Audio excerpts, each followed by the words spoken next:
আমার নাম জাভেদ ইকবাল। আমি একজন বড় অপরাধী। আমি 100টিরও বেশি শিশুকে যৌন নির্যাতনের পর হত্যা করেছি। আর খুন করা শিশুদের আমি অ্যাসিডের ড্রামে ফেলে 5 থেকে 10 মিনিটের মধ্যে তাদের হাড় পুড়িয়ে দিতাম। আমি আমার সব অপরাধ স্বীকার করতে চাই যাতে আমার শাস্তি হয়, কিন্তু আমি পুলিশের কাছে যাচ্ছি না, কারণ তারা আমাকে মেরে ফেলবে। আর আমার গল্প সমস্ত পৃথিবীর সামনে আসবে না, আর কেউ জানতেও পারবে না। সেই জন্য আমি পুলিশের কাছে যাচ্ছি না। ইনি হলেন পাকিস্তানের সবচেয়ে খতরনাক সিরিয়াল কিলার। ইনার নাম হচ্ছে জাভেদ ইকবাল। তিনি পাকিস্তানের একটি বিখ্যাত পত্রিকার সম্পাদক মোহাম্মদ হাশমিকে এই চিঠি লিখে জানান। এখন প্রশ্ন হচ্ছে, কে এই জাভেদ ইকবাল? ইনার পরিচয় কি? আর কেন এবং কিভাবে এতগুলো নিরপরাধ শিশুকে এই রকম জঘন্যভাবে হত্যা করল? চলুন এই ভিডিওটিতে সবকিছু জানব। তাই ভিডিওটি শেষ পর্যন্ত দেখতে থাকুন, আর ভিডিওতে একটি লাইক করে দিন এবং আমাদের এই রোম্যান্স ক্রাইম স্টোরি বাংলা চ্যানেলটি সাবস্ক্রাইব করে পাশে থাকা বেলটি টিপে দিন। তাকসিম হিন্দের পর জাভেদ ইকবালের পরিবার লাহোরে চলে আসেন। লাহোরে আসার পর তার বাবা লোহার পাইপ তৈরির ব্যবসা শুরু করেন। জাভেদ ইকবালের জন্ম 1961 সালে। তিনি লাহোরের রেলওয়ে রোডের সরকারি ইসলামিয়া কলেজ থেকে ইন্টারমিডিয়েট করেন। ছোটবেলা থেকেই খুব জেদি ছিলেন জাভেদ। সে ছিল খুব ঝগড়াটে ও ঈর্ষান্বিত শিশু, তাই মা বাবার কাছ থেকে সব সময় বকা খেতেন।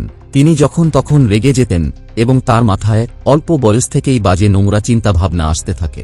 আসলে সে ছিল হোমো। এরপর সে বড় হয়ে নিজে পাইপ তৈরির কারখানা গড়ে তোলেন। তার কারখানায় তিনি শিশুদের শ্রমিক হিসেবে নিয়োগ করতেন এবং তাদের সকল প্রয়োজনের যত্ন নিতেন। আর এই গরিব বাচ্চাদের টাকার লোভ দেখিয়ে তার সাথে নোংরা কাজ করত। তিনি প্রথমবারের মতো ব্যভিচারের অভিযোগে অভিযুক্ত হন এবং 1990 সালে তার বিরুদ্ধে একটি মামলা দায়ের করা হয়েছিল, কিন্তু তিনি সেখান থেকে পালিয়ে যান। তার জীবনের টার্নিং পয়েন্ট ছিল 17 সেপ্টেম্বর 1998 সালের একটি রাত।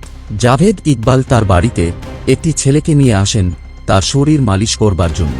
রাতে জাভেদ ইকবাল তাকে যৌন হয়রানি করেন। এরপর সেই ছেলেটি রাতে ঘুমানোর সময় ইকবালের উপর প্রতিশোধ নিতে যায়। সে একটি লাঠি দিয়ে জাভেদ ইকবালের মাথায় সজোরে আঘাত করে। এরপর সে সেখান থেকে পালিয়ে যায়। মাথায় লাঠির আঘাতে জাভেদ ইকবাল আহত হন। তিনি এতটাই আহত হন যে তাকে কয়েক মাস লাহোর জেনারেল হাসপাতালে চিকিৎসা নিতে হয়। তার মাথার অনেক হাড় ভেঙে গিয়েছিল এবং তার মাথা পানির মতো ফুলে উঠেছিল। এই সাজার পর জাভেদের অবস্থা এতটাই খারাপ হয়ে গেছিল যে তিনি কাউকে চিনতেও পারছিলেন না। এরপর ডাক্তাররা কয়েক ঘন্টা অপারেশন করে তাকে ঠিক করেন।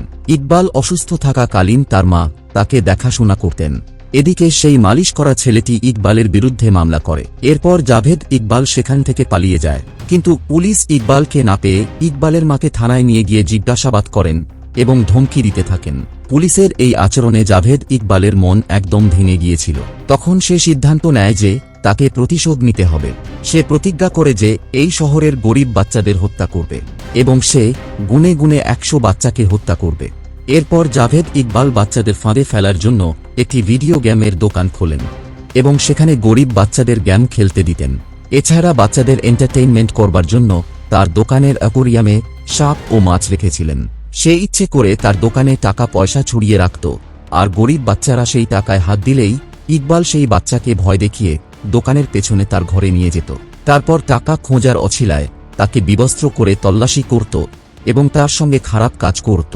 জাভেদ ইকবালের ভাই জিয়াউল হক বিবিসিকে এক সাক্ষাৎকারে বলেন, তার পরিবারের একজন প্রবীণ মানুষ ছোটবেলায় জাভেদকে দেখে বলেছিলেন যে, জাভেদ, তুমি একদিন অনেক বড় নাম অর্জন করবে, সে নাম খ্যাতি হোক বা কুখ্যাতি হোক। তার ভাইয়ের কথা অনুযায়ী জাভেদের শৈশব থেকেই ইচ্ছা ছিল বিশ্ববিখ্যাত হওয়ার, তাই হয়তো 100 শিশুকে হত্যা করে এই নাম করেছে জাভেদ ইকবাল।